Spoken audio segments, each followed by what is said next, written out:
Vivian Vance, born Vivian Roberta Jones on July 26, 1909, in Cherryvale, Kansas, was raised in a conservative and religious household.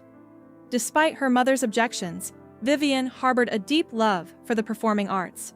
From a young age, she found joy in music and acting, ultimately deciding to pursue a career in theater. Vance's journey began with drama studies under the esteemed Ava Legolen, which provided her with a solid foundation for a future in the arts.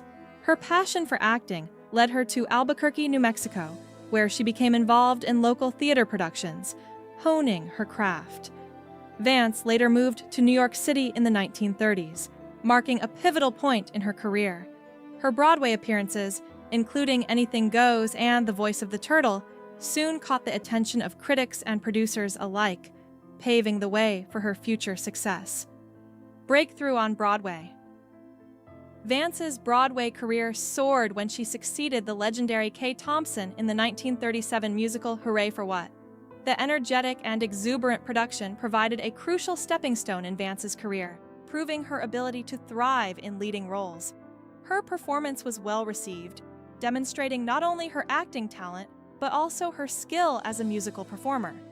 This success led to even greater opportunities, such as her role in Let's Face It, 1941, a Cole Porter musical.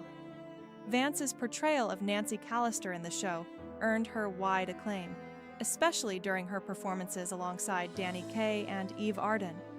The production ran for an impressive 547 performances, further solidifying her reputation as a leading lady in Broadway theater. By the time Let's Face It closed, Vance had firmly established herself in the theater world, transitioned to Hollywood and television. In the 1940s, Vivian Vance made the move to Hollywood, where she appeared in a few films, including The Secret Fury, 1950, and The Blue Veil, 1951. In these films, Vance showcased her versatility by playing complex characters that ranged from a streetwise chambermaid to a sensitive, multi-dimensional role. Her acting on the silver screen earned her critical praise, though she would not achieve the level of stardom she had hoped for.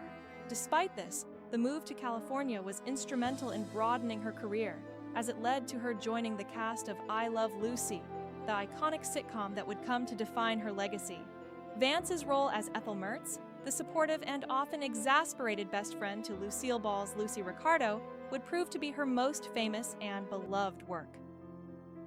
Ethel Mertz, the role of a lifetime. In 1951, Vivian Vance was cast as Ethel Mertz on I Love Lucy, a role that would define her career and become one of the most iconic characters in television history. As Ethel, Vance showcased her impeccable comedic timing, wit, and warmth.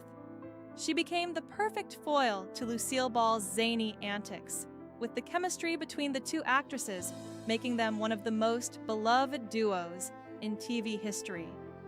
Vance's portrayal of Ethel was groundbreaking, as it provided a strong, humorous female character who was not just an accessory to the male leads. In fact, Vance's performance in the role earned her the first-ever Emmy Award for Best Supporting Actress in 1954. Her ability to ground the more absurd moments of the show with her relatable, down-to-earth character made her an integral part of I Love Lucy's success. The Lucy Show and later years in television. Following the success of I Love Lucy, Vance continued her work with Lucille Ball in The Lucy Show, which premiered in 1962. This television sitcom became one of the defining series of the 1960s, and Vance's presence on the show helped it gain popularity. Over the course of several seasons, she worked alongside Lucille Ball once again, contributing to the show's success. However, as the years went on, Vance began to contemplate a return to film. She joined the cast of Blake Edwards' comedy The Great Race, 1965, starring Tony Curtis and Jack Lemmon. While the film achieved moderate success, it did not ignite the film career Vance had hoped for. Still, her work on both The Lucy Show and The Great Race demonstrated her adaptability and commitment to the craft, even if her film career never fully materialized as she'd envisioned. Vivian Vance's personal struggles and marriages. Vivian Vance's personal life was marked by a series of challenging relationships, including 4 marriages. Her first 3 marriages ended in divorce, largely due to the strain caused by her rising fame and the challenges of balancing her career with personal life. The emotional toll of these relationships often went unspoken in the public eye, though it was clear that Vance struggled with personal issues, including bouts of depression. The most troubling of these marriages was her union with actor Philip Ober, whom she married in 1941. Ober became resentful of Vance's increasing fame and, according to reports, was emotionally abusive. The emotional distress Vance endured in this marriage likely influenced her future decisions about love and relationships. Finding peace with John Dodds.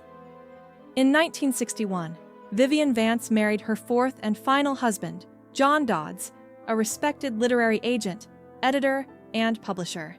This marriage proved to be a stark contrast to her previous unions, offering her the stability, respect, and companionship she had long sought.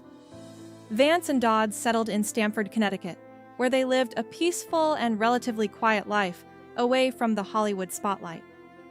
The couple's time in Connecticut allowed Vance to focus on her personal interests, including painting and volunteering. In 1974, they relocated to Belvedere, California, where Vance spent the remaining years of her life. Dodds remained a steadfast source of support as her health declined due to a series of strokes and, later, breast cancer. Health struggles and final years. As the 1970s wore on, Vivian Vance's health began to deteriorate. She was diagnosed with metastatic breast cancer, which gradually took a toll on her physical and emotional well-being.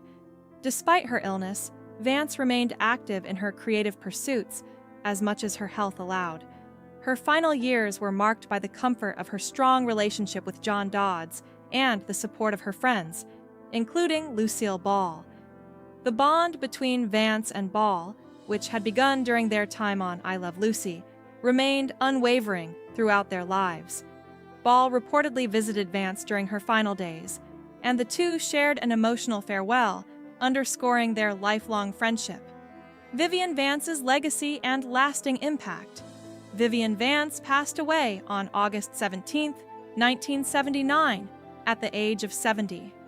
Her death marked the end of a remarkable career that had spanned theater, television, and film. Vance's portrayal of Ethel Mertz remains a testament to her extraordinary comedic talent and her ability to bring warmth and depth to her characters. Despite the personal struggles she faced, both in her marriages and her health, Vance's contributions to the entertainment world are fondly remembered by fans and critics alike. Through reruns of I Love Lucy and the enduring love for her work, Vance's legacy continues to live on, inspiring generations of performers and keeping the memory of her brilliance alive. A bitter feud with William Frawley. Behind the scenes of I Love Lucy, Vivian Vance shared a strained relationship with her co-star, William Frawley, who played her husband, Fred Mertz. Their on-screen chemistry as the bickering couple was loved by audiences, but in reality, Vance and Frawley could not stand each other. Vance, a trained actress known for her professionalism, was horrified when she learned that Frawley, an older, gruff character actor, would be playing her husband. Their animosity began immediately, with Vance openly complaining about their pairing, which deeply offended Frawley. Their relationship only soured further as the show's success grew.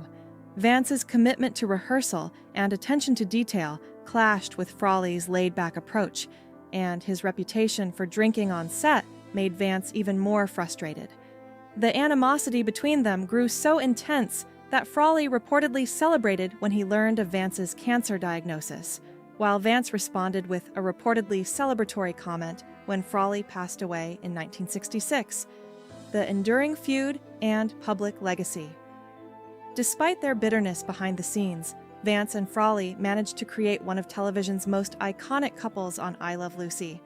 Their feuding relationship has since become legendary, a stark contrast to the warm camaraderie their characters shared on screen.